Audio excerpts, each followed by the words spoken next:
युक्त आहार न लगे अनेक साधने, युक्त आहार न लगे अनेक साधने, अल्प नारायणे दाखविले.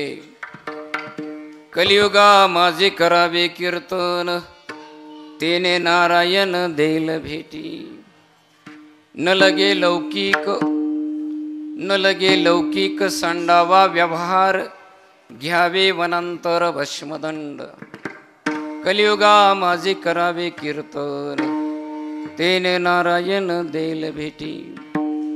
तुका मने मज अनेक उपाव, तुका मने मज अनेक उपाव, दिसती ते वाव नामे विन. कलियुगा माझे करावे कीर्तन, तेने नारायण देईल भेटी. विठ्ठल विठ्ठल योग पीठे तसे भीमरत्याम, वरम पुंडलिकाय दातु मुनींद्रे. समागत्य तिष्ठन्त्यमानंद कंदम, परब्रह्मलिंगम भजे पांडुरंगम. पांडुरंग करू प्रथम नमन, पांडुरंग करू प्रथम नमन.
केली स्मरण होय सकळ विद्यांचे अधिकरण.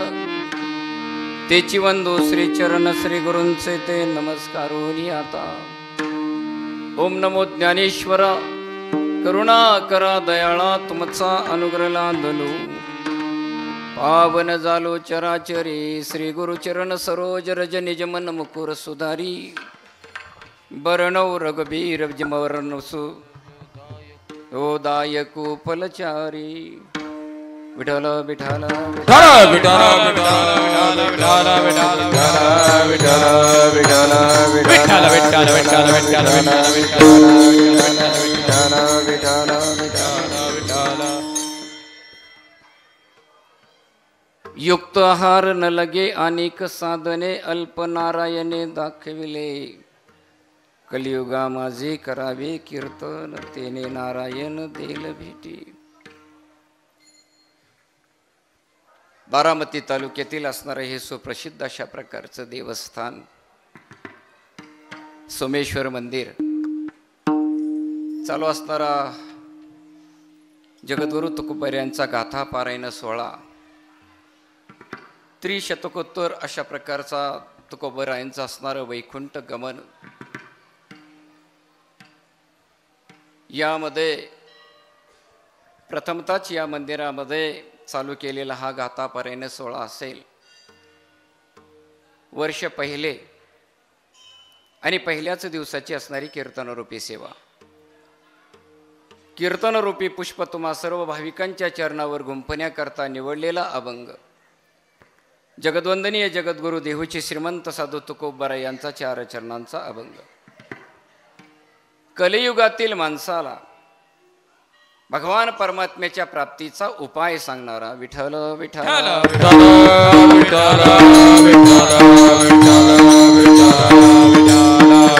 असं पायाला गेला तर कलियुगी दोषाची खाण आहे.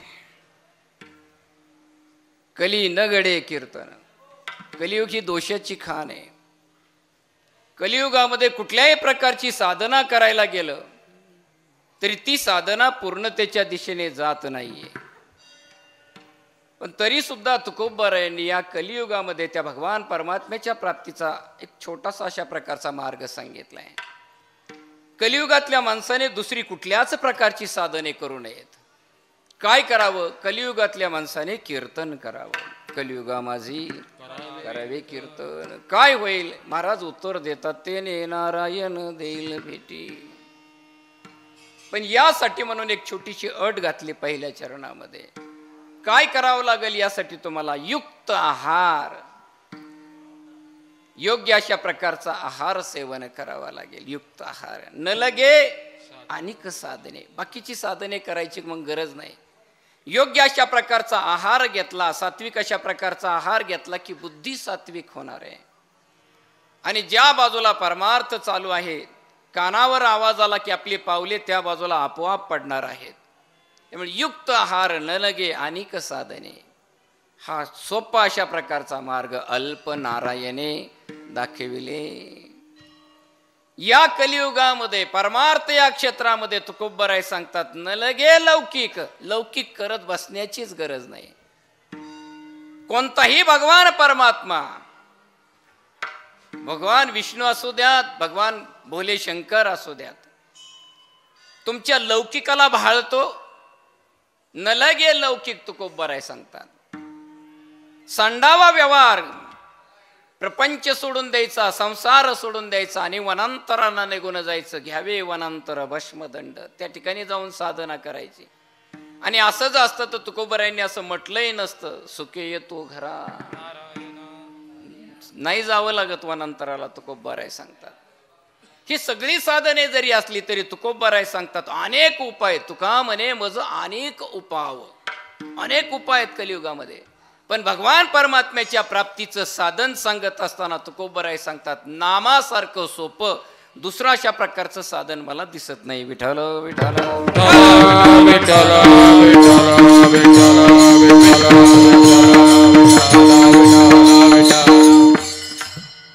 भगवान सोमेश्वराच्या भव्य दिव्य अशा प्रकारच्या प्रांगणामध्ये आपण सर्वांनी चालू केलेला हा दिव्य अशा प्रकारचा ज्ञान यज्ञ सोहळा, गाथा पारायण सोहळा आणि तेथील असणारा पहिला दिवस. सप्ताह कमिटी असेल, सोमेश्वर मंदिर ट्रस्ट असेल, विश्वस्त आदरणीय श्री मोहनरावजी भांडवलकर, दत्ता गावडे, आमचे कदम महाराज यांनी मला आपणास या ठिकाणी या सोमेश्वर मंदिरामध्ये सेवा करण्याची संधी दिली. आपणा सर्वांना खूप खूप अशा प्रकारचे धन्यवाद देतो. दिग्गज अशा प्रकारची मंडळी पहिल्या दिवशी या ठिकाणी उपस्थित आहेत. महाराज मंडळी आहेत. मृदुंगाचार्य हरिभक्तीपरायण ऋतिक महाराज, ज्यांचं महाराष्ट्रामध्ये नाव आहे, त्यांच्याबरोबर हरिभक्तीपरायण पांडुरंगजी महाराज, की जे चिमुकले त्यांनी घडवलेले, तुमचीच वारकरी शिक्षण संस्थाना चिमुकले घडवण्याचं काम करतायत. नाचताना खूप आनंद होतो, त्यांच्याकडे बघितला की आनंद होतो. असं वाटतं आपलं सुद्धा त्याच्यामध्ये टाकावं. वाटतं फक्त आपलं हे बऱ्याच वेळा असं वाटतं महाराजाला की आपलं पोरग निघावं गाणारं, पण ते निघतं पियाणारं, त्याला काय. दिग्गज अशा प्रकारची गायक मंडळी हरिभक्तीपरायण नरसिंहजी महाराज, राजगुरू सचिन महाराज माने, कुंडलिकजी महाराज, पलीकडे महाराज मंडळी आहेत. हार्मोनियमचार्य, अतिशय गोड आवाज आहे. आणि आपणा सर्वांच्या साथीमध्ये असणारी आजची ही सेवा. विठ्ठल विठ्ठल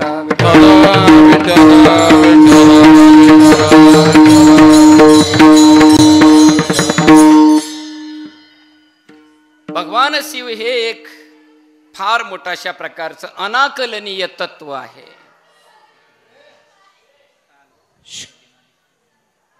अनाकलनीय तत्व एवढ्यासाठी म्हटलो, भगवान विष्णूला सुद्धा व्यवस्थितपणे जाणून घेता नाही आलं.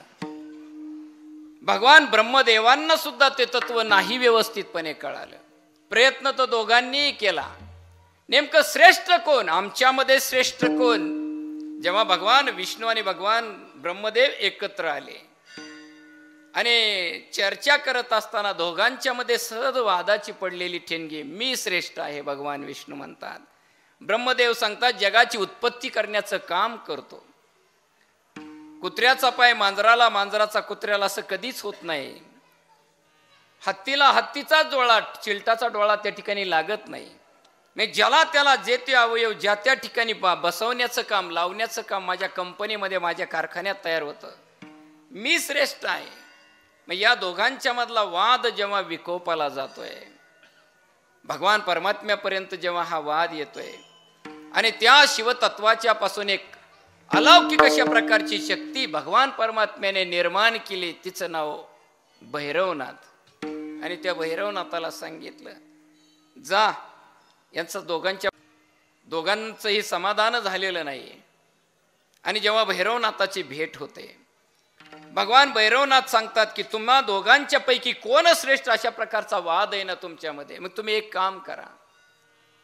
ब्रह्मदेवाला सांगितलं की तुम्ही भगवान शंकराच्या मस्तिष्काचं दर्शन घेऊन या, मस्तकाचं दर्शन घेऊन या. आणि विष्णू भगवान परमात्म्याला सांगितलं की तुम्ही चरणाचा शोध लावा, त्याच्या चरणाचं दर्शन घेऊन या. यात काय अवघड आहे? आणि म्हणून दोघेही दोन बाजूला निघाले. कित्येक महिने, कित्येक योजने, कित्येक वर्ष दोघेही, एक जण वरच्या बाजूला चाललाय, एक जण खालच्या बाजूला चाललाय, पण भगवान परमात्म्याच्या ना चरणाचा शोध लागला ना मस्तकाचा शोध लागला. शेवटी पाताळामध्ये एक पाताळ देवता भेटली भगवान विष्णूंना. का विनाकारण फिरताय, का विनाकारण इकडं तिकडं फिरताय? मी इतके दिवस पाताळामध्ये राहतोय पण मला भगवान शंकरांच्या चरणाचं अजूनपर्यंत दर्शन झालं नाही. आणि तुम्ही तर महद ज्ञानी अशा प्रकारचे भगवान परमात्मा आहात, तुम्ही का फिरताय? भगवान विष्णूंनी मान्य केलं आणि परत माघारी भैरवनाथाच्या जवळ आले. पण भगवान ब्रह्मदेव मात्र मानायला तयार नव्हते. गायत्री मातेचं भेट झाली, 21 वर्गाच्या वर गायत्री मातेची भेट झाली. बाळा, अरे का विनाकारण भनाभना हिंडतोयस? भगवान शंकरांच्या मस्तकाचं दर्शन मला घ्यायचंय. अरे मी इतके दिवस झालं मी आकाशामध्ये राहते, सगळीकडे संचार करते, पण मला सुद्धा त्याचं दर्शन झालं नाही. हे तत्व अनाकलनीय आहे, तू का विनाकारण फिरतो? आणि तेवढ्यामध्ये सावित्री मात्या, गायत्री मातेच्या 2 बहिणी त्या ठिकाणी आल्या. एक कामधेनू आहे, त्या कामधेनूने, बरं मावशीच ना, माय मरू आणि मावशी उरू, बरं झालं आई तुम्हाला भेटली. फक्त भगवान भैरवनाथाच्या जवळ जाऊन सांगायचं की मी भगवान शंकराच्या मस्तिष्काचं दर्शन घेतलं. गायत्री माता सांगते की माझ्याच्याने खोटं बोलणं होणार नाही. आणि म्हणून मावशीकडे वशीला लावला, कामधेनूकडे वशीला लावला. आणि त्याला घेऊन ते भैरवनाथाच्या जवळ आले. हा, मी भगवान शंकराच्या मस्तिष्काचं दर्शन घेतलं, मस्तकाचं दर्शन घेतलं, पुरावा काय? आणि कामधेनू माता पुढे आली. भगवान भैरवनाथ सांगतात की हे अशक्य आहे, हे होणंच शक्य नाहीये, अशक्य अशा प्रकारची गोष्ट आहे, खोटं बोलतेस तू. आणि भगवान भैरवनाथाने कामधेनूला शाप दिला, आतापर्यंत सगळेजण तुझं तोंडाच्या बाजूने दर्शन घेत होतं, खोटं बोललीस, अपवित्र झालं तुझं तोंड, तोंडाच्या बाजूने तुझं कोणीच दर्शन घेणार नाही, सर्वजण तुझं पाठीमागच्या बाजूने दर्शन घेतील. कामधेनूला सुद्धा आपली चूक कळाली. हे तत्व अनाकलनीय अशा प्रकारचं तत्व आहे. अनाकलनीय अशा प्रकारचं जरी तत्व असलं तर या दोघांच्या मध्ये नेमका मोठा कोण? वारकरी संप्रदायामध्ये हा प्रश्न जेव्हा येतो, वारकरी संप्रदायाने अतिशय सुंदर अशा प्रकारचं याला दिलेलं उत्तर आहे. हरी हरी हरा वेद हरी हरा वेद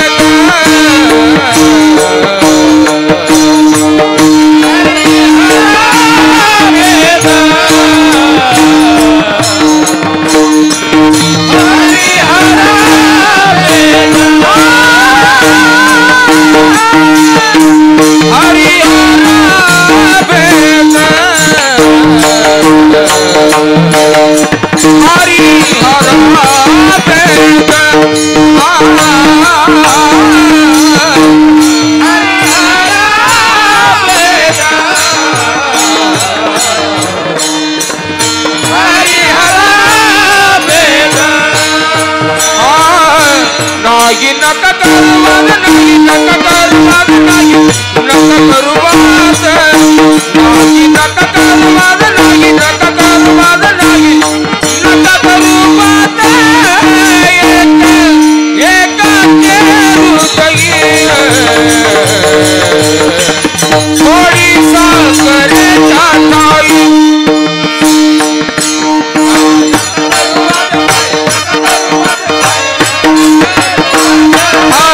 नाही नका करुवाद नाही नका करुवाद नाही नका करुवाद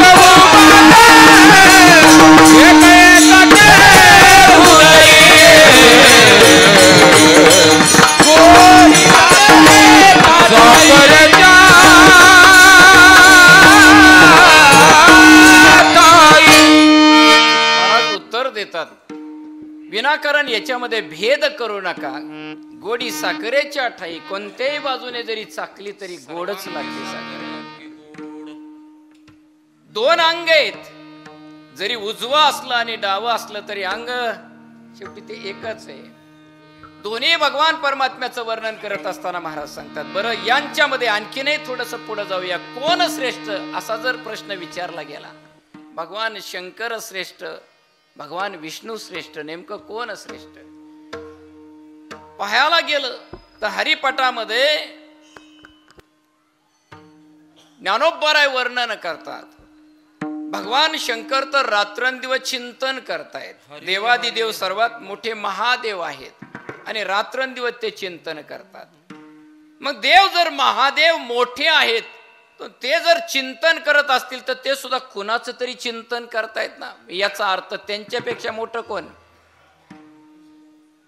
मनती जेवाच्या तया मोक्ष जेवाच्या तया मोक्ष मनती जेवाच्या तया मोक्ष. हरी हरी हरी मंत्र शिवाचा, हरी हरी हरी मंत्र शिवाचा, हरी हरी शिवाचा, हरी हरी हरी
ज्ञानोबरायांनी. कुणाचं चिंतन करतात भगवान शंकर? ज्ञानोबराय हरिपटामध्ये बोलतात, हरी हरी हरी मंत्र हा शिवाचा. श्री हरीचं ध्यान भगवान शंकर रात्रंदिवस करतात. बैठकी फार सुंदर. श्री हरींचं ध्यान भगवान शंकर करतात. या प्रकारची बैठक आहे ना. याचा अर्थ भगवान हातामध्ये दाखवला गेला. युगे 28 म्हटलो आपण. विटेवरी उभा असणारा त्या भगवान परमात्म्याचं चिंतन करतात. 28 युगे भगवान परमात्म्याने साधू संतांनी आपल्या हातामध्ये दाखवली. तुकोबराय तर सांगतात, हरी आला हाता मग कैची भय चिंता. ज्ञानदेव म्हणे निवृत्ती निर्गुण. तो संपूर्णपणे भगवान परमात्मा माझ्या हातामध्ये दिला. 5 हात समोर आहे माझा, 5 बोट आहेत, प्रत्येक बोटाला 3 कांडी आहेत. अंगठा बाजूला घेतला तर 4 त्रिक 12 होतात. अंगठ्याला 2च कांडी आहेत. 12 आणि 2 14 होतात. या हाताला 14 आणि या हाताला 14, 14 दुने 28. हे काय दाखवले आपल्या हातामध्ये? हे विटा दाखवले. याच्यावर असणारा तो भगवान परमात्मा उभा आहे. भगवान शंकरांची असणारी बैठक, ज्ञानोबरायांची असणारी बैठक याच पद्धतीचे हरीचं चिंतन करतात. चला जरा श्री हरीकडे जाऊया. तुम्ही कुणाचं चिंतन करता? भगवान शंकरांच्या, भगवान श्रीहरीचा विचार केला, रामप्रभूंचा विचार केला, भगवान कृष्णाचा विचार केला. यांच्यावर संकटे आलीच ना. समुद्र ओलांडून पलीकडे जायचंय, सेतू बंधन केलं, पण त्या ठिकाणी सुद्धा भगवान शंकराची पिंड रामप्रभूंनी स्थापन केली. रामेश्वर असं नाव दिलं त्याला. भगवान शंकरांचंच पूजन केलं. रामप्रभूंनी भगवान शंकरांचं पूजन केलं. 16,108 बायका भगवान कृष्ण भगवंताला, प्रत्येकीला 1-1, 2-2, 3-3 अशा प्रकारची लेकरं होती. एकीला पुत्रच नव्हता. नाव आहे तिचं जांबुवंती. जांबुवंतीला पुत्र नव्हता आणि त्यामुळे सगळ्या जणी तिला हिनवायच्या, वांज वांज असं म्हणायच्या. भगवान कृष्णाची अर्धांगिनी मी आणि माझ्या वाट्याला अशा प्रकारचा दोष यावा, दूषण यावं, बरं नाही वाटत. रोज भगवान कृष्ण संध्याकाळी प्रत्येकीच्या घरी जात होते. त्याप्रमाणे जांबुवंतीच्या घरी सुद्धा महलात येत होते. आरती घेऊन ओवाळलं जात होतं. पण आज मात्र जांबुवंती बाहेर नाही आली. भगवान कृष्णांनी महलामध्ये पाय ठेवला. जाणवलं काहीतरी बिनसलंय या ठिकाणी. प्रिये जांबुवंती, कुठेस तू? आवाज दिला कृष्ण भगवंताने. आतल्या महलामध्ये प्रवेश केला. जांबुवंती दिसली नाही. आवाज देतायत भगवंत, प्रिये जांबुवंती कुठं आहेस तू? अगं मी आलोय. पुन्हा आतल्या महलामध्ये गेले. एका कोपऱ्यामध्ये जांबुवंती उभी होती. भिंतीकडे तोंड केलेलं होतं आणि भिंतीकडे तोंड करून ती भिंतीला असं काहीतरी टोकरत होती. असं म्हणतात, तसंच करतात. भिंतीकडे बघून ती भिंतीला टोकरत होती. प्रिये अगं मी आलोय, बघ ना माझ्याकडे. तुमच्या आवाजावरून कळलं मला तुम्ही आलाय ते. काय झालंय? काय कमी पडलंय? काय पाहिजे तुला? तुम्हाला तर सगळं कळतं. मला काय पाहिजे हे तुम्हाला माहिती. तुझ्या तोंडाने सांग. देणार का पण? देणार का पण म्हटल्याबरोबर चेहरा वळवला. देणार असं म्हटल्याबरोबर चेहऱ्यावर हसत मुख आलं. हसल्या. देणार. काय पाहिजे तुला? अगोदर वचन द्या. भगवान कृष्णाला जांबुवंतीने वचनामध्ये गोवून घेतलं. वचन कशासाठी? माझ्यावर विश्वास नाही का? जांबुवंती सांगते आतापर्यंत कधीच खरं बोलला नाही, म्हणून वचनामध्ये गोवून घेतला. काय पाहिजे तुला? मला एक पुत्र हवा. पुत्र हवा म्हटल्याबरोबर भगवान कृष्णाच्या तोंडातून शब्द बाहेर पडला, तथास्तु, दिला तुला पुत्र. तोंडातून शब्द बाहेर पडल्यानंतर भगवान परमात्मा विचार करतात, आपण दिला म्हटलोय पण तिचा सातबारा तपासलाच नाही. तिच्या सातबाऱ्यावर एखादा एकर आहे का बघितलंच नाही. आणि डोळे बंद केले आणि सातबारा कोरा दिसला. तिच्या नशिबामध्ये पुत्र नव्हता. अरे अरे अरे, आपण तर दिला म्हटलोय, शब्द आता माघारी घेता येणार नाही. देवादिदेव भगवान श्रीकृष्ण हतबल झाले आणि हतबल झाले ते भगवान श्रीकृष्ण त्याच ठिकाणी अनुष्ठान मांडलं आणि ध्यान करायला सुरुवात केली. कृष्ण भगवान परमात्मा कुणाचं ध्यान करतात? तो श्रीहरी कुणाचं ध्यान करतो? ओम नमः शिवाय. सौराष्ट्र सोमनाथंच श्री शल्य मल्लिकार्जुन उज्जैन्या महाकाल ओंकार मल्लेश्वरन परल्या वैजनाथंच डांकिन्यां भीमशंकरम सेतु वंदे तु रामेशम नागेशम दारुका वने वाराणस्यातु विश्वेशम त्र्यंबकम गौतमी तटे हिमालयातु केदारम कृष्णेशम शिवालया एतानि ज्योतिर्लिंगानि स्वयंप्रात पठेत्. भगवान शंकराचं ध्यान करायला सुरुवात केली. ओम नमः शिवायचा जप करायला सुरुवात केली आणि भगवान शंकर प्रगट झाले. आज आमचं ध्यान करताय काय भानगड? आणि हात जोडले भगवान श्रीहरींनी. संकट आलंय, काय आहे? आज नवस बोलतोय तुमच्याकडे, काय पाहिजे? जांबवंतीला एक पुत्र द्या. आणि भगवान शंकर तथास्तु म्हटले. अंतर्धान पावले. 1,00,000 कमळांचा रोज अभिषेक करील अशा प्रकारचा नवस बोलले. 1,00,000 कमळांचा पिंडीवर रोज अभिषेक. आणि दुसऱ्याच दिवसापासून 1,00,000 कमळांचा अभिषेक करायला सुरुवात केली. असं समजा 1 तारखेपासून अभिषेकाला सुरुवात झाली. 30 तारीख आहे, शेवटचा दिवस आहे. आज नवस संपणार आहे.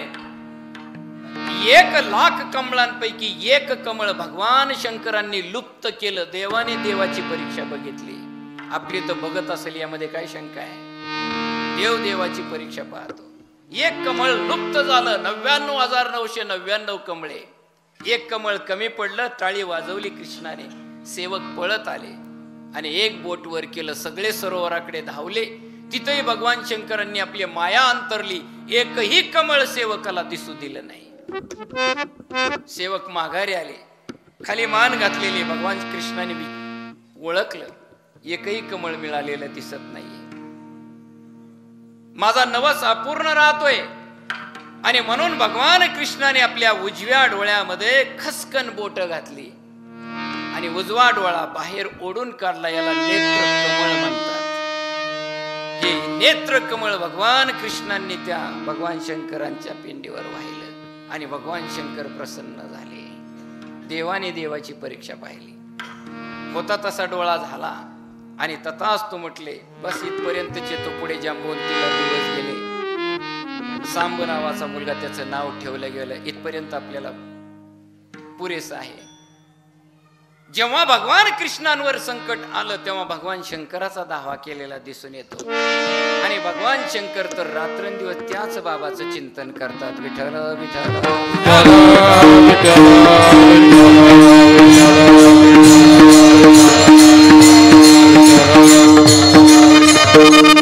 या कलियुगामध्ये त्या भगवान परमात्म्याची प्राप्ती होईल काय? आणि ते साधन तुकोबरा या अभंगामध्ये सांगतायत. कोणत्याही प्रकारच्या साध्याची प्राप्ती करून घ्यायची असेल तर त्याला साधन व्यवस्थित असावं लागतं. मृदुंगासाठी इथून पाठीमागचा कालावधी पाहायला गेलं ऋतिक महाराज, तर ती घोडी वापरली जात होती. कशाची होती ती घोडी? चिखलाची बनवत होते, लाकडाची होती. घोडीच आता ती लोखंडाची बनवतात, हा भाग वेगळा. पण घोडी बनवण्यासाठी लाकूड हे त्याचं नेस साधन आहे. चिखलापासून बनणारच नाहीये. उन्हाळ्याच्या दिवसामध्ये घरामध्ये फ्रीज नको, पण गार पाणी प्यायचंय आपल्याला. कशाची गरज आहे? एखाद्या डेऱ्याची गरज आहे, घागरीची गरज आहे. ही घागर लाकडापासून बनवली जाते.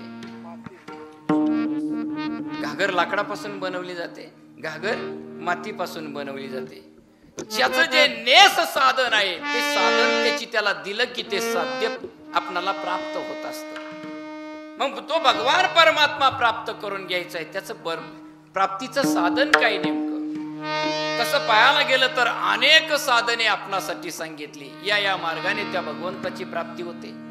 या अनेक साधनांपैकी ज्ञान मार्ग आहे. कर्म मार्गाने भगवान परमात्म्याची प्राप्ती होते. योग मार्गाने प्राप्ती होते. 3 मार्ग सांगितले जातात आपणाला. ज्ञान मार्गाने प्राप्ती होते, कर्म मार्गाने प्राप्ती होते आणि योग मार्गाने त्या भगवान परमात्म्याची प्राप्ती होते. ज्ञान मार्गाने प्राप्ती होते, पण ज्ञान मार्ग कोणासाठी? आपल्यासाठी ज्ञान मार्ग आहे का? जरा थोडस चिंतन करूया आपण याचं. मल दोष आणि विक्षेप दोष ज्याचा निवृत्त झालेला आहे, जो साधन चतुष्टय संपन्न अशा प्रकारचा महात्मा आहे, तो ज्ञानाचा अधिकारी ठरतो. मग आपल्यातला अंतकरणातला मल दोष आणि विक्षेप दोष बाजूला झालेला आहे काय? ज्ञान मार्गाचा अधिकारी आपण बनू शकतो काय? मग थोडी सुद्धा एकमेकाच्या बद्दल ईर्ष्या नसणे, कुठल्याच प्रकारची ईर्ष्या नसणे, या प्रकारचे दोष निवृत्त झालेले आहेत काय? आणि साधन चतुष्ट संपन्न अशा प्रकारे आपण बनलेलो आहोत काय? याच्याही पुढे एक शास्त्र सांगतं. अध्यात्मशास्त्री जी अंतरंगूची अधिकारी येर वाघ चातुर्य होईल सुखिया. जो आपल्या अंतरंगामध्ये रंगलेला आहे, गोविंद गोविंद मना लागली आचंद. मग गोविंद ते काया भेद नाही देवा तया विठ्ठला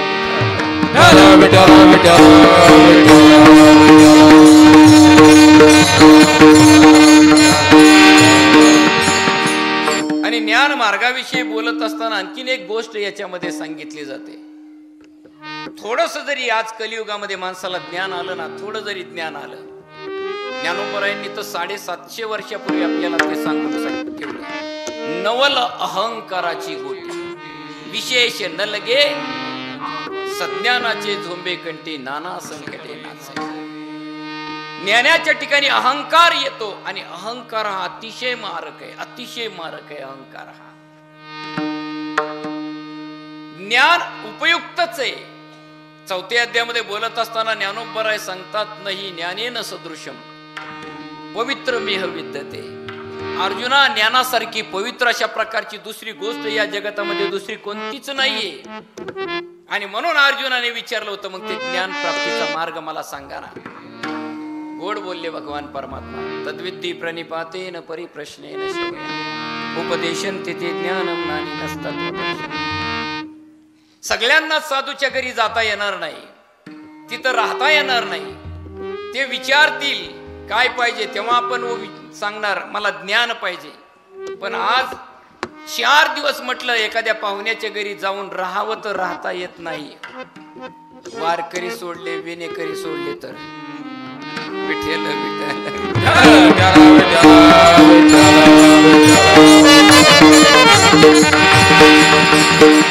माने महाराज कुंडलिक महाराजांना म्हणले, घरी सांगून आले का महिनाभर राहायचं इथं. त्यांनी कानाला हात लावला. बापरे, 2 दिवस सुद्धा आपल्याला पाहुण्याच्या घरी जाऊन राहता येत नाहीये. साधूच्या घरी जाऊन राहायचंय. ते ज्ञानाचा कुरटा जेत सेवा हा दार म्हणता, तो स्वाधीन करी सुबटा. मग तन मनोजीवे चरणाशी लागावे, अगरवता करावे, दास्य सगळं हे करायचंय. आणि मग ज्ञान प्राप्तीचा उपाय ते आपल्याला सांगा. राहता येत नाही साधूच्या घरी. आणि म्हणून भगवान परमात्म्याने आणखीन जवळचा मार्ग सांगितला. श्रद्धावानम लभते ज्ञान तत्परा संयतेंद्रिया ज्ञानम लब्ध्वा परम शांती मचिरेनाति गच्छति. अर्जुना, फक्त श्रद्धा ठेव.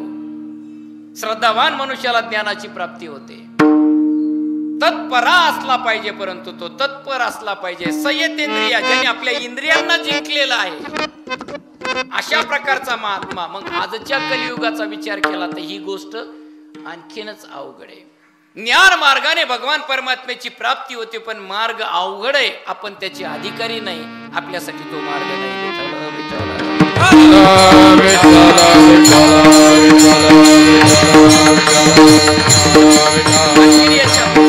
थोडस पुढे जाऊया. ज्ञान छोटा असू द्या नाही तर मोठा असू द्या, उपयोगालाच येतं. इति नसती ते संशय, उपयोगालाच येतं ज्ञान. ते सातारला भाकरवाडीला जात असताना मारुती ठांड्रेड होती फार पूर्वी, थोडसा 7 ते 9 अशा प्रकारचं श्रावणातलं कीर्तन. पावसाळ्याचे दिवस तुमच्या या भागामध्ये पाऊस जास्त पुढे गेल्यानंतर सातारकडे. आणि अलीकडे 1-2 किलोमीटर गाडी बंद पडली. शाळा सुटल्यानंतर पायच मुंडक्यावर दिला होता. त्याच्या गरम झाली का काय कोणाष्ट बंद पडली. सगळेजण पुढचं ते खोलतात म्हणून मी बी खोललं ते बोनेट. बोनेट. परंतु आतमध्ये आपल्याला काय कळतंय तेव्हा, सगळ्यांनी खोलत्यात म्हणून खोललं, कळलंच नाही काय. आता काय करायचं. शेजारून एक मोटरसायकलवाला चालला होता, हात केला. म्हणलं गॅरेज किती लांब आहे. म्हणला फक्त 1 किलोमीटर राहिले गॅरेज. कीर्तनाची तर वेळ होत आलेली होती. एक काम कर म्हणलं, आमच्या जोडीदाराला घेऊन जा, तो तिकडून येताना तो गॅरेजवाला घेऊन येईल. ते म्हणला तो दुकान नाही सोडत त्याचं, आणि आता ती बंद करण्याची वेळ झाली. म्हणलं कमीत कमी तू निरोप दे, आम्ही ढकलत तिथपर्यंत आणतो. 1 किलोमीटर राहिले, ढकलत आणतो. त्या दिवशी मला कळलं गाडीत एकट्याने प्रवास नसतो करायचा. आणि त्या दिवसापासून ती अक्कलच विकत. त्यामुळे 2 माणसं असलीच पाहिजे गाडीमध्ये. गाडी तिथपर्यंत गेली. हा म्हणले तुमचा निरोप कळाला होता. त्याने ते बोनेट उघडलं. अरे म्हणले तू काय करतो बोनेट उघडून. मी उघडलं होतं, तुम्हाला काय कळतं. आपलं गप बसा म्हटलं. ते त्याने ते बघितलं, आतमध्ये गेला, एक छोटासा नट आणला, त्याने तो नट त्या ठिकाणी बसवला. म्हणला बसा आतमध्ये, मारा स्टार्टर. गाडी चालू झाली, लगेच स्टार्टर मारला की खूप आनंद झाला. वा काय ज्ञान आहे तुला रे. बाहेर आल्यानंतर सांगितलं, पण त्याचं काहीतरी देणं लागतो आपण. किती रुपये? काय नाही म्हणला, 300 रुपये द्या. काहीच केलं नाही म्हणलं तू. एवढा नट आणला आणि ते कुठतरी बसवला, फिट केला, त्याचे 300 रुपये. अहो म्हणला नटाचे 5 रुपये आहेत. मग 295 त्याने डोक्याला हात लावला. याचे 295 त्याच्या ज्ञानाचे. छोटा असू द्या नाही तर मोठा असू द्या, ते उपयोगालाच येतं. ते व्यवहारातलं ज्ञान झालं. पारमार्थिक ज्ञानाचा विचार केला तर त्या ज्ञानमार्गाची आपण अधिकारी नाही. विठ्ठल विठ्ठल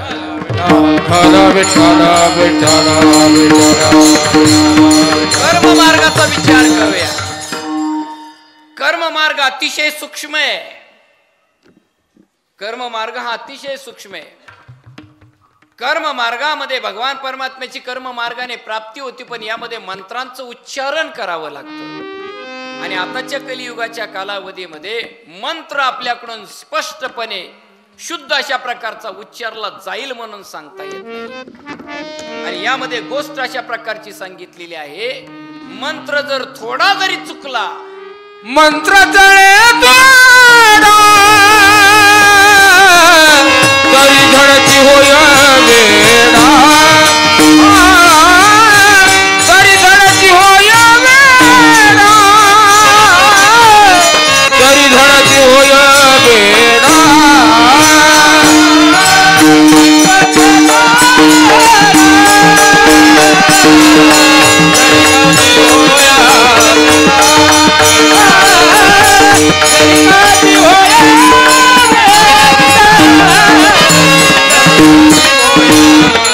मंत्र तळे कोडा तरी धडची होय वेडा, तरी धडची होय वेडा,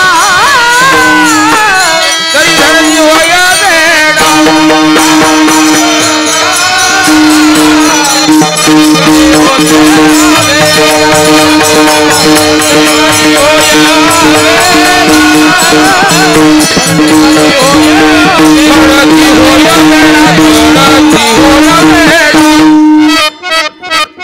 सुंदर उत्तर देतात महाराज.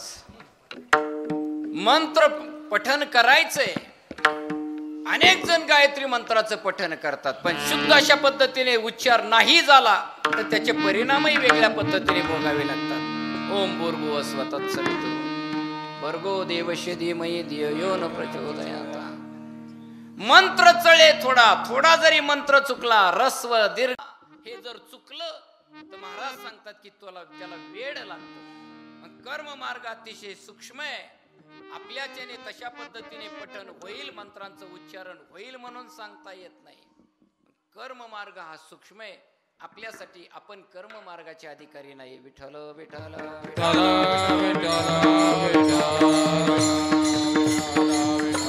आणि शेवटचा मार्ग राहिला तो म्हणजे योग मार्ग. योग मार्गाने भगवान परमात्म्याची प्राप्ती होते. शास्त्राने आपणाला सांगितलं, साधू संत मंडळीने आपणाला सांगितलं की बाबा योग मार्गाने सुद्धा त्याची प्राप्ती होते. पण योगाचे अधिकारी नेमके कोण? एखाद्या ठिकाणी जर आसन मांडलं ना, आसन जर ठेवलं तर 8-8, 9-9 तास ते लोक आसन सुद्धा हलत नाही. कीर्तनाला बसल्यानंतर आपण 84 वेळा आसन बदलतो.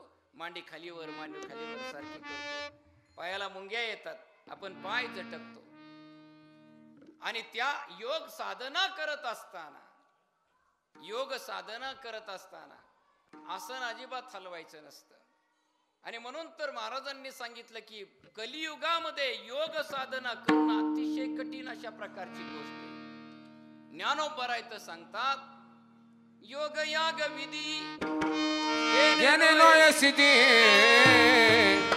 योग याग विधी येणे नोय सिद्धी, योग याग विधी येणे नोय सिद्धी, योग याग विधी येणे नोय सिद्धी, योग याग विधी येणे नोय सिद्धी, योग याग विधी येणे नोय सिद्धी, योग याग विधी येणे नोय सिद्धी, योग याग विधी येणे नोय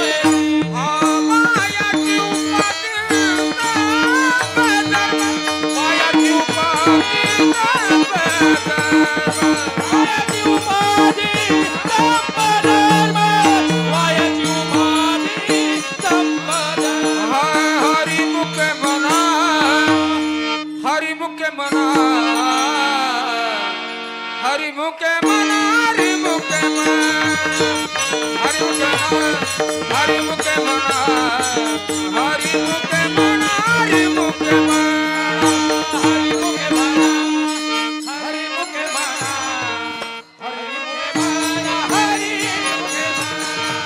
हरिमुखे म्हणा हरिमुखे म्हणा हरिमुखे म्हणा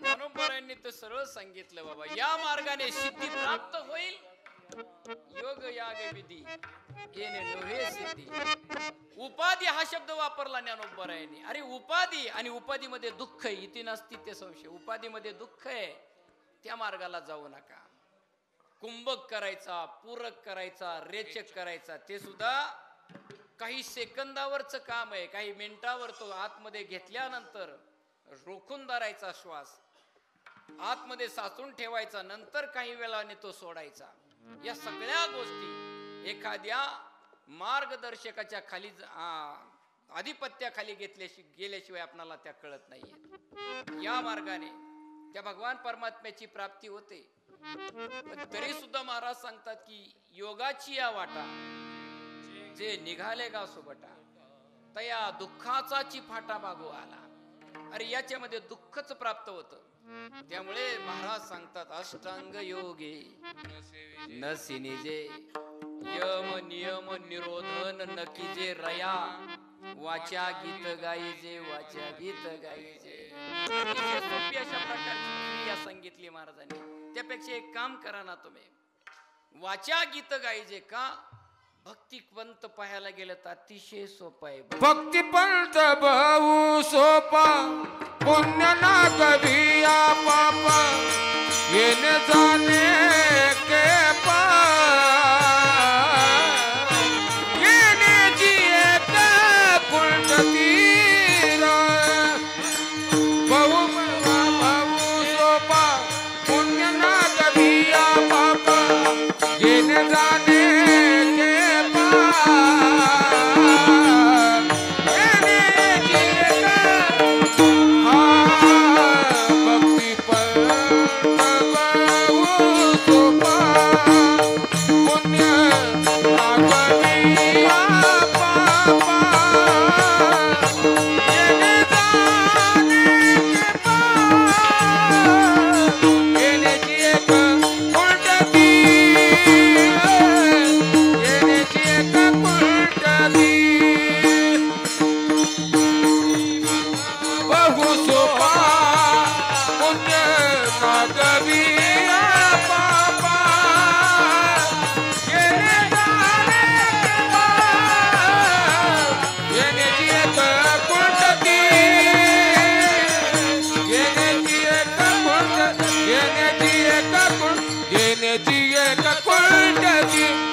प्रकारचा पाठिंबा मिळावा महाराज सांगतात की त्यापेक्षा बाकीच्या गोष्टी करत बसण्यापेक्षा भक्तिपंत बहु सोपा किती सोपा तुका म्हणे तुम्ही चला याची वाटे तुका म्हणे तुम्ही चला याची वाटे पांडुरंग भेटे भरोसेने पांडुरंग परमात्मा विश्वासाने सांगतो तुम्हाला या वाटेने जर तुम्ही निघाला तर पांडुरंग परमात्मा भेटेल अवघड सांगायला गेलं आजच्या कलियुगामध्ये तर अवघड सांगितलं तर कुणीच करणार नाही मग त्याची प्राप्ती तर करून घ्यायची मग सोपा अशा प्रकारचा मार्ग कोणता आणि कलियुगाकडे जर पाहायला गेलं तर कलीच्या अंगी अनेक दोष आपणाला दिसून येतात अनेक दोष दिसून येतात मग सोपी अशा प्रकारची वाट सांगावी सोपी अशा प्रकारची गोष्ट सांगावी महाराजांच्या लक्षामध्ये आले कृते ध्यायतो विष्णू त्रेतायाम यजतय मखय दोपारी परिचर्या नाम कलोत हरी कीर्तनात हा सोपा मार्ग आहे ना कृतयुगातल्या लोकांना ज्याने जमलं नाही कारण अनेक वर्ष त्याच्यामध्ये जाणार होते त्रेतामध्ये जे जमलं नाही द्वापार युगामध्ये लोकांना जे जमलं नाही कलियुगामध्ये अतिशय सोपी अशा प्रकारची गोष्ट तुकोबारांनी सांगितली अभंगाच्या दुसऱ्या चरणात कलियुगा माझी करावे कीर्तन कलियुगा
कलियुगातल्या माणसाला अभंगाच्या दुसऱ्या चरणामध्ये तुकोबराय अतिशय सोपं साधन सांगतात.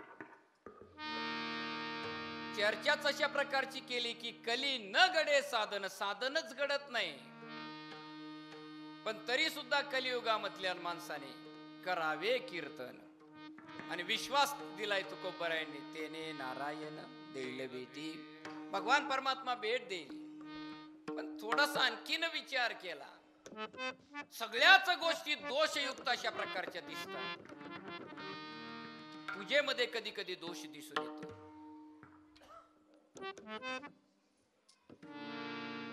एखादी ग्रंथ संपदा वाचत असताना वाचेमधून दोष दिसतात. ती शुद्ध अशा प्रकारची, शुद्ध अशा प्रकारचं वाचन आपल्याकडून होत नाही. परमार्थ क्षेत्रामध्ये सुद्धा मग अनेक प्रकारचे दोष दिसून येतात. व्यवहारामध्ये तर आहेतच, किती नास्तित्य संशय हा. एखादी गोष्ट प्राप्त करून घ्यायची झाली तर अनेक प्रकारची लाच दर्शवली जाते. यामध्ये दोष आपणाला दिसून येतो. आपण फक्त परमार्थाची गोष्ट करूया. मग अनेक जर दोष कलियुगामध्ये आहेत तर मग या लोकांना त्या भगवान परमात्म्याची प्राप्ती होणार कशी? मग या लोकांनी काय करावं? सोपं अशा प्रकारचं साधन सांगितलं, सर्वांनी कीर्तन करावं. म्हणजे काय होईल? प्रत्येकाने फेटा बांधावा, कमरेला उपरणं बांधावं, धोतर नेसावं, नेहरू घालावा आणि इथं उभं राहून कीर्तन करावं. याचा अर्थ फक्त कलियुगातल्या कीर्तनकारांनाच नारायण देईल भेटी.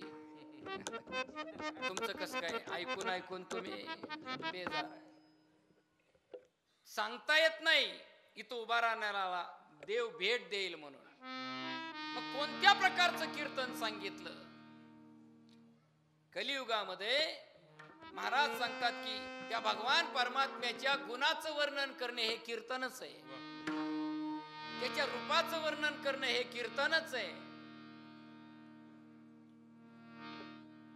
आणि नाम चिंतन करणं हे सुद्धा कीर्तनच आहे. त्याच्या बाललीलांचं वर्णन करा. तुम्हाला नाही काही जमलं तर त्याच्या बाललीलांचं वर्णन करा, हे कीर्तनच आहे. याला लीला कीर्तन असं म्हटलं जातं. अनेक गुण सांगितले भगवान परमात्म्याचे, त्या गुणांचं वर्णन करा, हे गुण कीर्तन आहे. भगवंताच्या स्वरूपाचं, रूपाचं वर्णन करा, हे रूप कीर्तन आहे. नाहीच सगळं काय करता आलं तर अतिशय सोपं अशा प्रकारचं साधन त्यामध्ये. नामच कीर्तन साधन पै सोपे, नामच कीर्तन साधन पै सोपे. नाम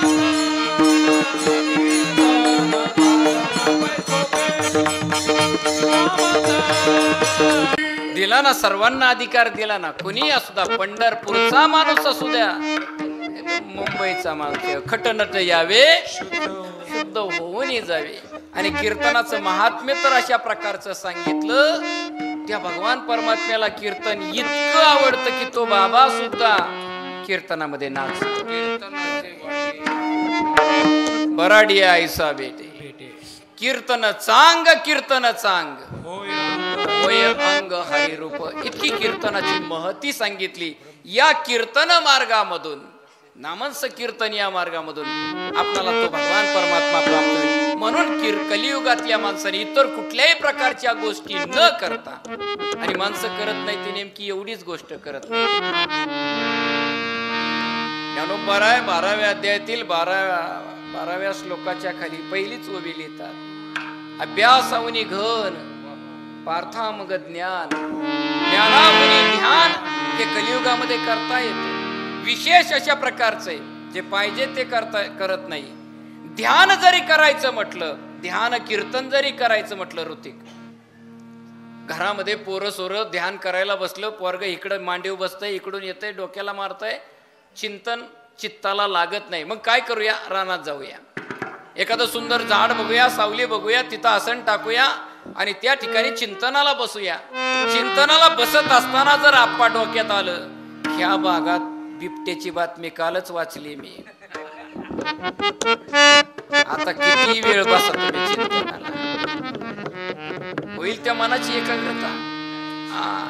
बाजूला जरी चालत नाही, बिबट्या डोक्यात आला तुमच्या, पण बाजूला एखादं बोळ दिसलं तुम्हाला, बेळ दिसलं आणि चिंतनाला बसला, त्या बेळात तर काही नसेल ना, विषय संपला, विषय संपला. मन त्या ठिकाणी एकाग्र होत नाही.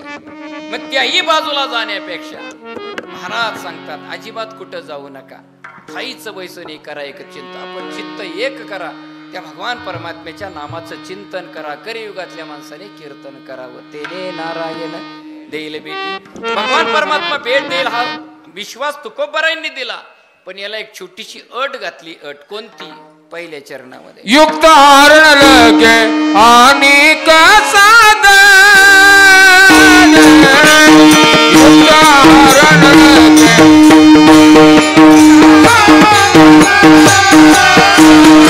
युक्त हरण लगे आणि कसाद,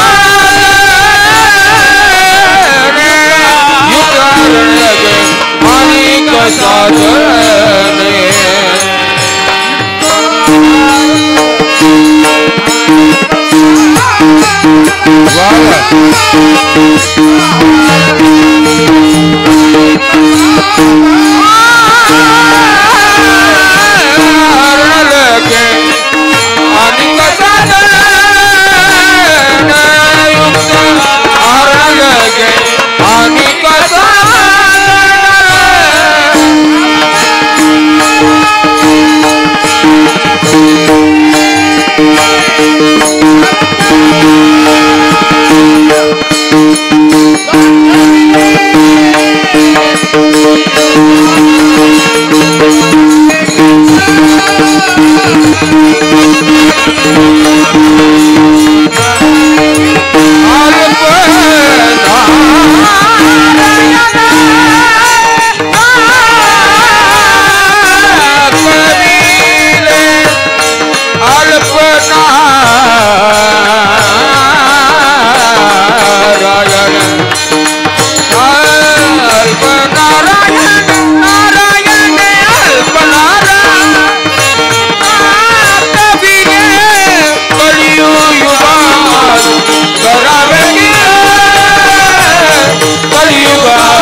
कलियुगामध्ये त्यासाठी युक्त आहार, योग्य अशा प्रकारचा आहार घ्यावा.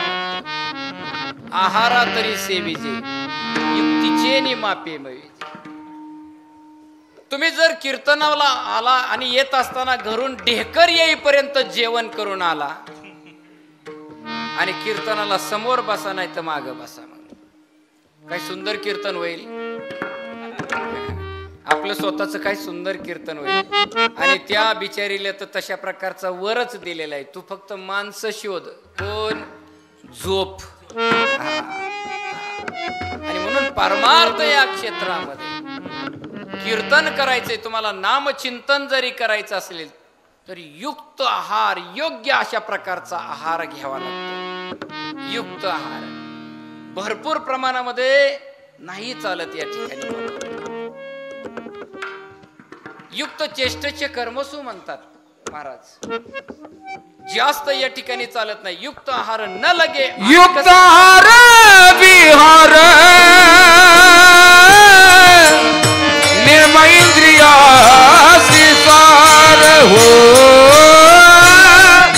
नसवी पासर निद्रा बहु भाषण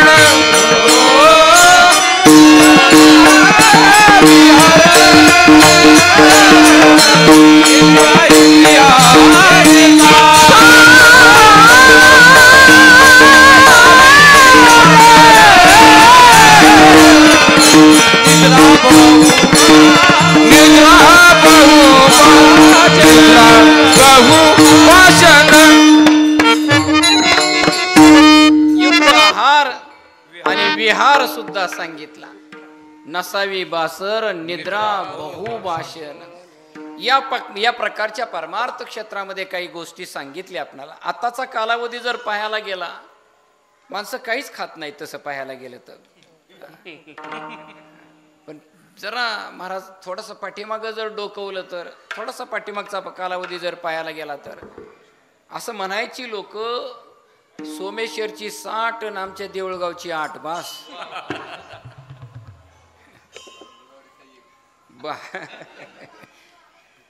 भयंकर अशा प्रकारचा आहार होता लोकांचा, भयंकर. बरं काबाड कष्टही तेवढंच होतं. बैल गाया ज्या ठिकाणी बांधल्या जायची, जनावर ज्या ठिकाणी बांधले जायची त्याला वाडगासे म्हणायची. तिथून नांगर खांद्यावर घ्यायचा. आता चेष्टेने असं म्हटलं जातं की दळणाचा डबा जरी उचलायचा झाला तरी शेजाऱ्याला म्हणावं लागतं हात लावर. ती लोक तो नांगर खांद्यावर घेऊन 1 किलोमीटर असणाऱ्या शेतापर्यंत जात होती. शरीरही तशा प्रकारचं होतं. धान्याची गाडी शेतामध्ये खळ्यावर एकट्याने पोतं कवळत उचलायचं आणि गाडीमध्ये टाकायचं. गाडीतलं पोतं कवळमध्ये उचलायचं आणि थापीला नेऊन टाकायचं. असं होती पूर्वीची माणसं, असं फक्त ऐकूनच आहे बाबा. आता तशा प्रकारचं चित्र आप्पा पाहायला मिळेल. पांडुरंग महाराज, माने महाराजांनी केली तसली गोष्ट तर काय सांगता येईल. खातही तशा प्रकारची. परमार्थ या क्षेत्रामध्ये अट सांगितली, युक्त आहार न लगे अनेक साधने. अशा प्रकारची छोटी गोष्ट महाराज सांगतात, महाराजांनी दाखवली आपल्याला. कलियुगातल्या माणसाने कीर्तन करावे. पण याच्यासाठी कीर्तन करण्यासाठी आणखीन एक ठोस अशा प्रकारची गोष्ट 3ऱ्या चरणात बोलतात. न लगे लौकिक सांडवा बेमार, न लगे लौकिक सांडवा बेमार.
नामाचं कीर्तन न लगे लौकिक. कुठल्याच प्रकारचा लौकिक लागत नाही. का लागत नाही? अलौकिक भगवंताने दिले, मग अलौकिकापुढे लौकिक कशासाठी पाहिजे? अलौकिक अशा प्रकारचा भगवान परमात्मा आहे, त्याच्या समोर आपल्यासारख्याने काय लौकिक करावा? न लगे लौकिक. मग कुठल्याच प्रकारचा लौकिक अंतकरणामध्ये न ठेवता फक्त 2 मिनिट हात वर करूया आणि त्या भगवान परमात्म्याच्या नामाचं कीर्तन करूया. विठोबा रकुमा गेरा जय जय विठोबा रकुमा जय जय विठोबा रकुमा गेरा विठोबा रकुमा विठोबा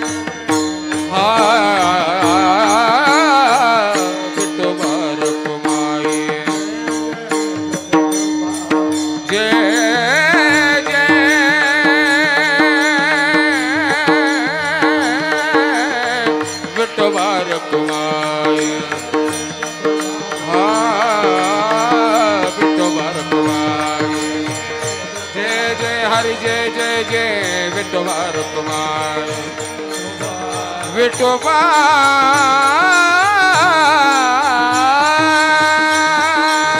कुमार गोपाल गोपाल कुमार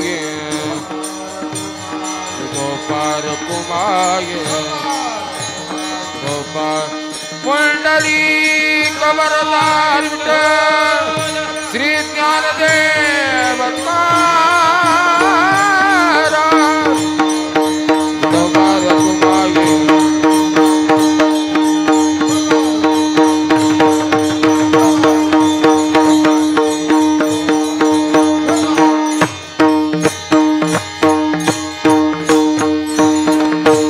निवृत्ती ज्ञानदेव सोपान मुक्ताबाई एकनाथ नामदेव तुकाराम. निवृत्ती ज्ञानदेव सोपान मुक्ताबाई एकनाथ नामदेव तुकाराम. निवृत्ती ज्ञानदेव सोपान मुक्ताबाई एकनाथ नामदेव तुकाराम. निवृत्ती ज्ञानदेव सोपान मुक्ताबाई एकनाथ नामदेव तुकाराम.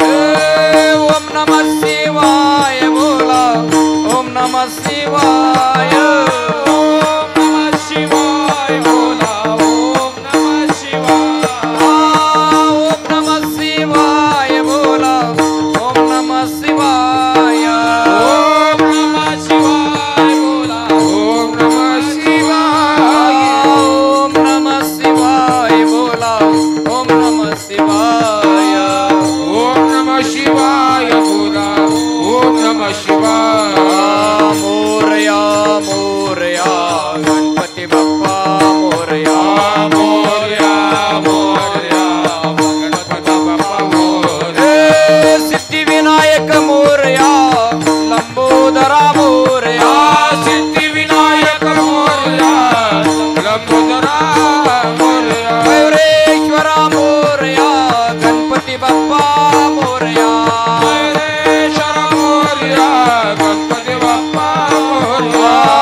संडावा व्यवहार घ्यावे वनंतर वशमदंड. परमार्थ या क्षेत्रामध्ये कुठल्याच प्रकारचा लौकिक सांगितला नाही. देत असताना आपल्या स्वतःच्या शरीराकडे बघा ना, किती अलौकिक अशा प्रकारचं शरीर भगवान परमात्म्याने आपणाला दिला. हा देह आपणाला दिला. शरीर उत्तम चांगले एवढं सुद्धा सांगितलं आपणाला. सुखाचे गोसुले शरीरे साधिले परब्रह्माची प्राप्ती या शरीराच्या द्वारे होते, हे अलौकिकच आहे ना, मग याचा लौकिक कशासाठी करायचा? स्वर्गातली गंधर्व मंडळी या पृथ्वी तलावर आली, काहीतरी पाहिजे होतं त्यांना, एक गोष्ट प्राप्त करून घ्यायची होती. ती मृत्यूलोकातच, फक्त यज्ञ मृत्यूलोकातच करता येतो, नामचिंतन फक्त मृत्यूलोकातच करता येतं, स्वर्गामध्ये भजन करता येत नाही. हा सुख सोहळा स्वर्गी नाही. आणि म्हणून ती गंधर्व मंडळी मृत्यूलोकामध्ये आली. यज्ञाला बसायचंय, यज्ञ करायचंय, पण एकदा बैठक मारल्यानंतर उठायचं नाही. मग आपल्याला फुलं कोण आणून देणार, पाणी कोण आणून देणार, फळं कोण आणून देणार? आपण सगळेजण तर बसणार आहे यज्ञाच्या कुंडाच्या भोवती. तेवढ्यामध्ये एक लाकूड तोडे दिसला. आनंद झाला त्यांना. ए लाकूड तोड्या, इकडे. तो जवळ आला. काय करतो दिवसभर? काही नाही, लाकडं तोडतो. किती मोळ्या विकतो? 2 मोळ्या विकतो. एका मुळीचे 300 रुपये मिळतात, दिवसाचे 600 रुपये मिळतात. गंधर्व लोकांनी सांगितलं, एक काम कर, तुला 600 रुपये रोज मिळतो, आम्ही तुला 2000 रुपये रोज देतो. त्याने विचारलं, काम काय करायचं? काहीच करायचं नाही, फक्त आमच्यासाठी पूजेला फळं आणून द्यायची, फुलं आणून द्यायची आणि पाणी आणून द्यायचं, बस एवढंच काम करायचं. तो काम अतिशय सोपं आहे. 2000 रुपये रोज आहे. त्याने सांगितलं, पण मला घरी, अजिबात घरी जायचं नाही, आमचा यज्ञ जोपर्यंत सफल होत नाही तोपर्यंत तू घरी नाही जायचं. त्याने सांगितलं, तुम्ही स्वर्गातले दिसताय, ह्याची तुम्हाला काही चिंता दिसत नाही, मी कली या मृत्यूलोकातला आहे आणि 3 टाइम खावं लागतं मला, याची काही सोय? एका गंधर्वाने असा हात पुढे केला, डोळे बंद केले, काहीतरी पुटपुटलं आणि गाडगं आलं हातामध्ये. हे गाडगं घे. त्याने सांगितलं, काय दाताव मारून घेऊ का? दाताव नको मारू. त्याच्यात हात घालायचा, पाहिजे त्या पदार्थाचं नाव घ्यायचं, पदार्थ तयार. थांबा म्हणला, हातच्या काकणाला आरसा कशाला. ते गाडगं हातात घेतलं, गाडग्यात हात घातला आणि त्याला लाडू आवडत होते. म्हणला लाडू. गच्च भरलं ते गाडगं. म्हणला ह्याची सोय झाली बाबा, पाहिजे तो पदार्थ, पाहिजे तो पदार्थ. आणि राहिला तो. 2 दिवस झाले, 3 दिवस झाले, 4 पानं फलं फुलं आणून दिली की निवांतच झाडाच्या खाली जायचा. जिलेबी. श्री बालाजी बाबा त्याला प्राप्त. श्री श्रीखंड बाबा सुंदेला लाडू जिलेबी सुद्धा. मला वाटतं तिथं राहायला आला तेव्हा 40 किलो वजनाचा होता. 4 दिवसात 20 किलो वाढलं त्याचं. त्याच्या मनात सहज विचार आला, ह्याचं जमतंय. म्हणला ह्याचं जमतंय का बघू. आणि ते झाडाच्या मागं गेलं, म्हणला नोटा. पुडकच बाहेर पडलं त्याच्यातून. त्याला इतका आनंद झाला, गाये नाचे उडे, अशा प्रकारची अवस्था त्याची झाली. उड्याच मारायला लागला. लय भारी म्हणला गाडगं. पुढचे 2 दिवस अतिशय मनोभावाने सेवा केली. गंधर्वांना काय पाहिजे ती वस्तू प्राप्त झाली. आणि वस्तू प्राप्त झाल्यानंतर गंधर्व आनंदाने उड्या मारायला लागले. अरे हे मिळालं कोणामुळे मिळालं? केवळ त्या लाकूड तोड्यामुळे मिळालं. इकडे ये. त्याला बोलवला. 6 दिवसाचे 6 दुने 12,000 रुपये हे तुझे, पण आणखीन काहीतरी मागून घे. काय पाहिजे ते माग. मोक्ष पाहिजे असला मोक्ष देतो, ज्ञान पाहिजे असलं ज्ञान देतो. ते म्हणला, हे कशावर खात्यात ते सांगा. कलियुगातला बिचारा, त्याला काय कल्पना या गोष्टीची. मोक्ष देतो, ज्ञान देतो, आमच्या बरोबर नेतो. माझ्या बायका पोराचं कसं काय? पुन्हा चिंता. तो म्हणला, तुम्ही जर एवढे उदार झालेला असला ना मला देण्यासाठी, काहीच देऊ नका, एवढं गाडगं द्या फक्त म्हणला. गंधर्व म्हणली, त्याची काही चूक आहे, तो मृत्यू लोकातला आहे. एवढं गाडगं द्यायचं असलं तर गाडगं द्या, नाही तर काहीच नको आपल्याला म्हणला. त्या गंधर्वांनी सांगितलं, लक्षात ठेव, गाडगं अलौकिक आहे, पण जर फुटलं तर सगळं निघून जाईल तुझं. शिवाच्या पलीकडे जपेल म्हणला निंबाळकर महाराज. शिवाच्या पलीकडे जपेल म्हणला. गाडगं घेऊन घरी गेला. 6 महिन्यामध्ये 200 एकराचा बागायतदार झाला. काहीच नव्हतं. 2 बंगले बांधले, 12 जोड्या बैलांच्या जोड्या उभ्या राहिल्या, ट्रॅक्टर उभे राहिले. काय पाहिजे ते काहीच करायचं नव्हतं ना, नुसतं पुडकं म्हणायचं होतं. 1 वर्ष पूर्ण झालं. म्हणला, लोक एवढा मोठा वाढदिवस साजरा करतात, एवढे मोठे मोठे बॅनर लावतात, एवढं वैभव प्राप्त झालंय. म्हणला, त्या गाडग्याचा वाढदिवस साजरा करायचा. भला मोठा मंडप घातला. सोमेश्वर परिसरातली सगळी मंडळी बोलावली. बारामती तालुका झाडून बोलावला. आचारी लावलाच नाही का, नुसतं गाडग्यात लाडू म्हणायचं आणि कोटवर धरायचे, कोटगच भरायची खाली लगेच. असे पदार्थांची वेगवेगळ्या राशीच्या राशी तयार झाल्या. लोक ताव मारत होती पदार्थावर. गाणं लागलं होतं कुठलं तरी, नाही सांगत आता, नाचत होती लोक डीजेच्या तालावर. आणि कुणासाठी एवढी लोक जमा झालेली आहेत? ज्याचा वाढदिवस आहे, ज्याच्या निमित्ताने लोकांना बोलावलंय, ती कुठे? त्याने देवाऱ्यामध्ये ते गाडग पूजा करून ठेवलेलं होतं. आतमध्ये गेला, जुन्या काळातला बिचारा धोतर नेसणारा माणूस गाडग डोक्यावर घेतलं, नाचत नाचतच बाहेर आला. नाचत असताना सगळे लोक पाहत होते त्याच्याकडे. आणि पायऱ्या उतरत असताना ओ सोग्यात पाय गुतला ओ त्याच्या. जसा सोग्यात पाय गुतला तसा तोंडावर पडला, पडला ते पडला, गाडग घेऊन पडला. बघता काय माझ्याकडे, ते गाडगच होतं ना, खापराचंच होतं ना, फुटलं. जसं गाडग फुटलं, सगळं वैभव त्याचं निघून गेलं, सगळं वैभव निघून गेलं.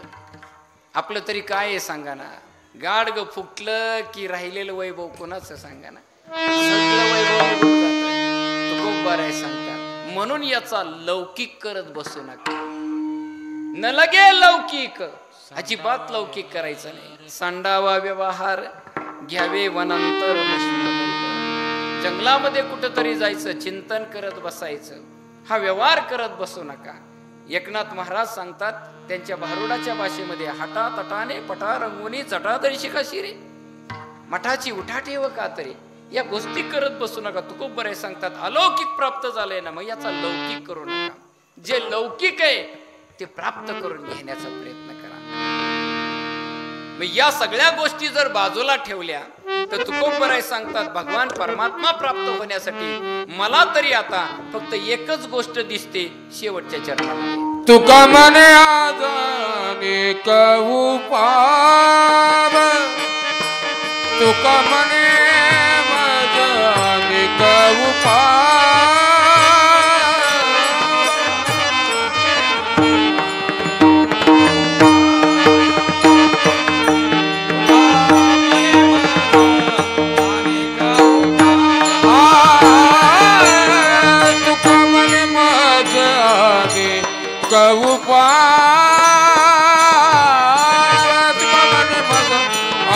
कहू पाव,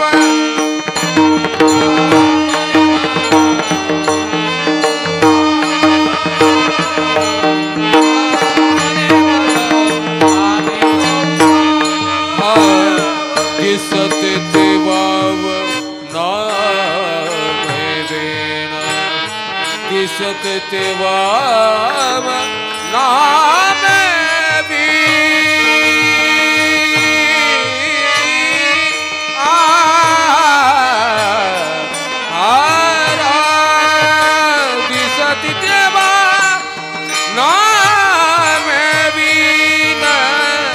कलियुगा माझी करावे कीर्तन, कलियुगा माझी करावे कीर्तन.